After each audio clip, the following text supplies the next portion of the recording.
पैसे फड़ो बिस्मिल्लाह 27.5 लाया उन्हें 29 लाख रुपया तुहाडे जने मंगया है ठीक है यस नो मैं करूँ जे तुहाडी मेहरबानी इत्थे गड्डी भी दे छड़िया जे ना उन्हां नाल ज़्यादती होवे ते ना तुहाडे नाल ते ना दोवे घर समझ आवे ते मुंह छड़ देइए ना यस नो वाली गल करी कि नहीं भाई अपना अरशाद भाई काम ही सोना हुंदा है हां दसो कर छड़िए सर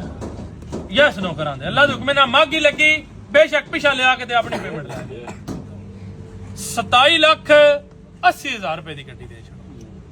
ਤੁਹਾਡੀ ਮਿਹਰਬਾਨੀ ਬਸ ਠੀਕ ਹੈ ਇਰਸ਼ਾਦ ਪੈਸੇ ਬੁਲਾਏ ਮੈਂ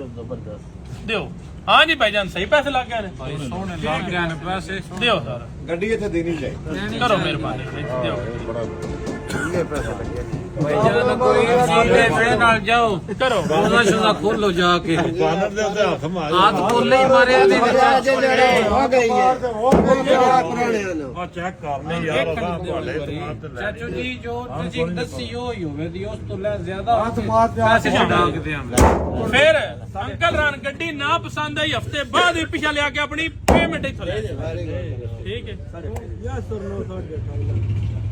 पूरा मेरे नेड़े आओ नेड़े ते आओ भाई काम मुक्कड़ में दिता करो